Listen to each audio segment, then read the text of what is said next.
Hello there, my name is Sam Ferguson, and I had the pleasure of interviewing the esteemed R. David Bynum and asked him what it was like being a student at Rogers. When I grew up here, there were no houses down there just east of Jamestown, so you could play right in the fields. I grew up just blocks from Will Rogers High School in the 5th place in Jamestown. When I was there as a kid, Turner Park was not developed at all. There was nothing there but a creek and trees and a bunch of kids running around in shorts and oftentimes without any shoes on.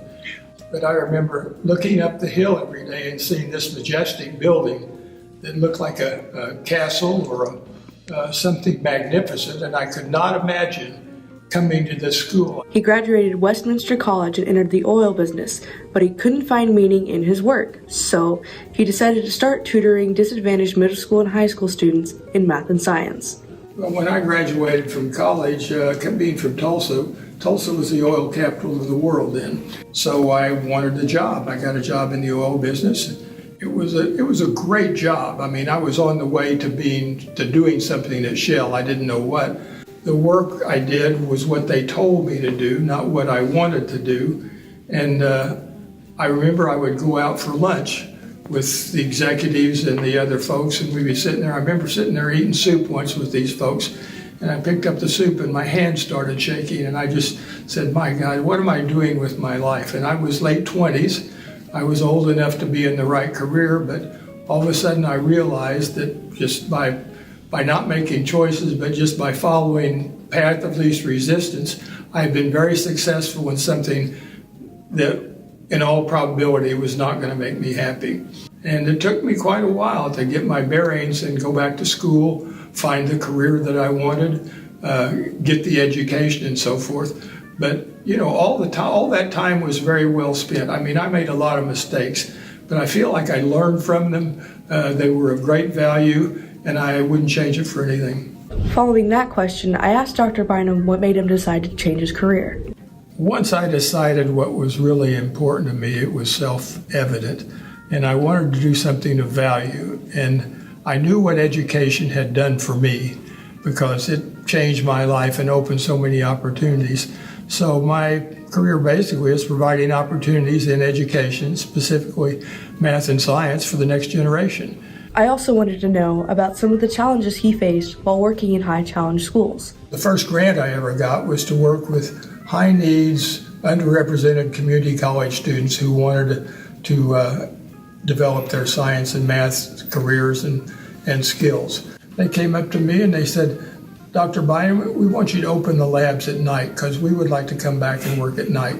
And I said, damn, I knew I had it. I knew I'd created something of real value then. I'd also asked him what it was like working with disadvantaged students. I can walk through those laboratories. They pay no attention to me because they're so engrossed in their work. That's the magic of what we do. David Bynum graduated Westminster College and entered the oil business, but struggled to find meaning in his work.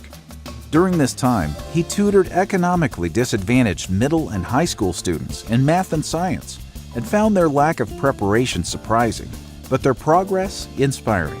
He left the oil business, returned to school, and earned a PhD in cell biology at Dartmouth. David took a position at Stony Brook University to create innovative educational programs for these students. He knew if he met their needs, institutional and financial support would follow, and it did. He secured substantial external funding to remodel laboratories with state-of-the-art equipment and recruit faculty members to teach and direct student research programs. He created partnerships with disadvantaged public school districts, allowing their students to work in these laboratories year-round, with residential programs offered over summers.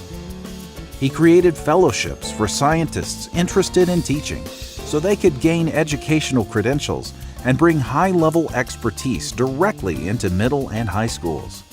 David has been honored by the American Society for Cell Biology Award for outstanding contributions in science education, the Westminster College Distinguished Alumni Award, the Person of the Year Award of the Suffolk County Martin Luther King Commission for service to communities of color, and at the White House with the Presidential Award for Excellence in Science, Mathematics, and Engineering Mentoring. David established the Institute for STEM Education as a home for his programs. Institute members have impacted over 100,000 students, awarded millions of dollars in scholarships and fellowships, and graduated hundreds of science and mathematics educators to meet the increased demand for STEM teachers. The Institute is now recognized as an international leader in STEM education. David retired in 2018 with the university's highest rank, Distinguished Service Professor, and continues to serve as Director Emeritus.